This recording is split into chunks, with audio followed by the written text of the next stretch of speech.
Congratulations, well done. A brilliant drive, an exciting start and a dramatic finish. Well, let's go through the race chronologically in a moment, but first, your emotions to do this, most importantly of all, Jenson, in Japan.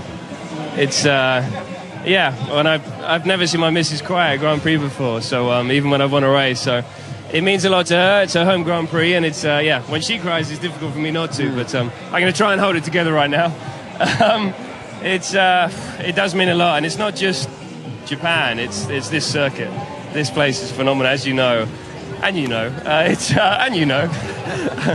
Sorry, I got you confused then. It's just Thanks. The layout of this place and the history of this place. There's no room for error, and to win on a circuit that's really been Red Bull's ground over the last couple of years really does mean a lot. And these guys have been flawless all weekend. They really have, and the pit stops were the best we've had all year.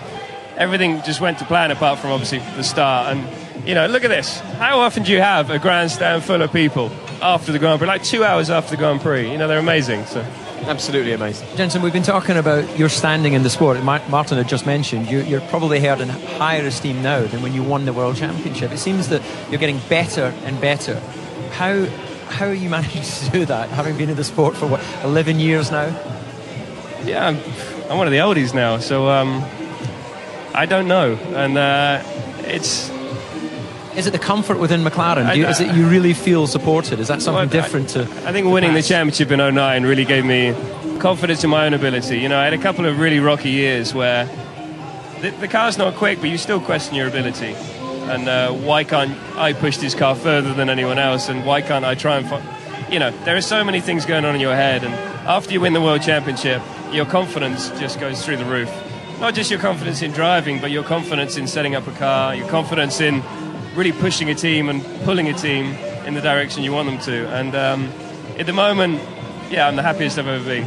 This is a great place for me right now, and this team have been phenomenal over the last 20 months of really making me feel at home. But there is still more to come. We're not at our peak yet, and hopefully we'll see that over the next few races, and it'll be a good level for when we start 2012. Jenson, your call to the stewards when you were in the car just immediately after the start, surely he must get a penalty, some words like that I recall. Were you trying to intimidate the stewards, or is that actually what you felt? People don't do that, do they? At that moment in time, I felt that he kept coming across, and I felt that I was enough alongside for him to realise I'm there and try, not push me onto the grass. But when the emotions were running high at that point, I really felt that it was wrong and he didn't need to do it. Well, let's show it to you, Jenson. You can talk us through it from your point of view, and we'll see it from the wide shot and from various onboards, and you can see where Sebastian was looking. So guide us through this. Well, he will in a moment. He's just having a man hug there from Martin Whitmarsh. It was Martin's fault. Yeah. But no, I saw the way that he came across. But from where I was, it felt like it was too much. But I spoke to Sebastian after the race, made sure I did straight away. We saw that, yeah. And he said that he didn't see me until I pulled back.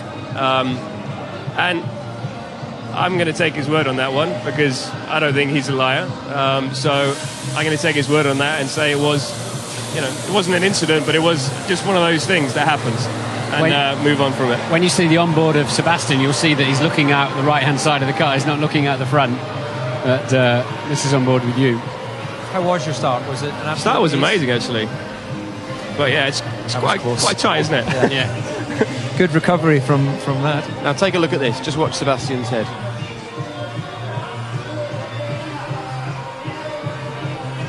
He's obviously got a very big blind spot on that side, I guess. Let's move on from that. Well, actually, your teammate said in an interview after the Grand Prix that he can't see in his mirrors. Yeah. So how are yours? They're not bad. I mean, they do vibrate a bit. I would have seen a big silver car on the inside. But anyway, let's put that behind us. I think... back in Canada. I definitely can see how... It's not raining, Martin. Come on. You can't throw that one at me. But fair point. I think, there's a negative there against Sebastian, but I think Sebastian this year has been phenomenal, and he totally deserves the World Championship here. He's been given the equipment to do a good job. You need that, but he's delivered, and he hasn't really made any mistakes this year. He's been phenomenal, very quick in qualifying. His worst position is a 4th.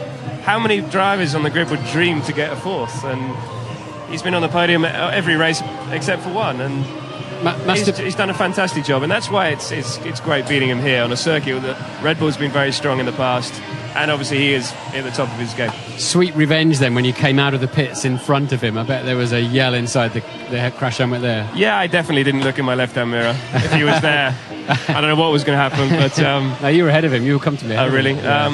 But no, this. I think over the last few races we've really improved in our pit stops as well, because Red Bull are very strong, and for me, they've done a great job this weekend, and that proved it. That coming out in front of Sebastian. So our pace was there all race, but it was just using it when we had to and when it was necessary, and I think we judged it just right. And towards the end, as you were being closed down and the gap was getting smaller and smaller, and these two were getting more and more excited, were you completely in control? You knew exactly what was happening there. How was the car feeling?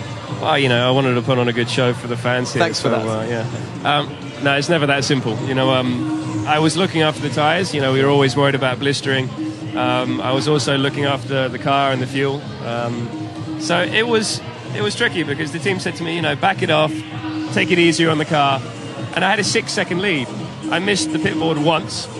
Next time round, it was 2.6. And it was like, well, you could have told me that they were closing on me by 2 seconds a lap. But then I just had to judge it until the end of the race. But that was a tense moment for me. But for most of the race, I loved it, and especially after the safety car to be able to pull that gap and really show the pace of our car. One thing I'm curious on, sorry, Eddie, I've not experienced this type of car with no refueling and everything. You've raced through a few different eras of Grand Prix racing. Yeah. How enjoyable is it to have to manage fuel level, work with your DRS, work with the KERS, do the tyres, control the blistering? Is that more or less fun than when you started in Formula 1, putting to one side the victories? Yeah, I think the first stint maybe isn't as enjoyable, because that is when the car's really heavy, especially here. As you know, when you go up the Snake here in Suzuka, it's such an amazing experience. The change direction is so fast. You put 140, 150 kilos in the car, it feels like you're towing a caravan. It really does. I think you've used that before. I quite like that one. He's got a or even driving a bus. But, he comes from Norfolk, don't worry. But it really does. But as soon as you get the second set of tyres on, then the car comes alive, and it's a big difference. You leave the caravan at the pit stop. Exactly. You unhook it, leave it there, and drive off.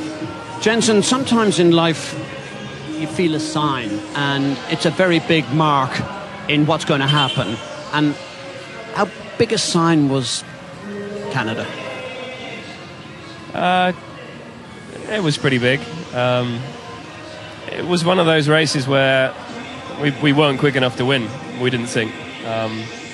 But in those conditions, I love those conditions, and I think the car was working amazingly well in those conditions. So that was a good moment in my year, definitely. But this means as much to me as winning that race. It really does. And winning from the front, you could say, is boring, but it's something that I haven't done for a little while. So winning from second on the grid, it does mean a lot to me, and this is going to happen hopefully a few more times this year. And as I said, the championship's over this year, but we're going to go for wins every race we're in. And I think if we do that, we have a very good base for 2012. And we don't want to think, obviously, that far ahead. We've got to live in the moment, enjoy the moment. But there's something in there that's always looking forward to the next time you can really fight for a world championship. And it's over this year. OK, well, I think Tokyo better watch out, because there's some fun coming his way. Thank you very much. Thank you for coming and joining us. And I think, thank you on behalf of the Japanese fans for the drive today. We'll let you go off now. Give them one last wave and thank them for their support.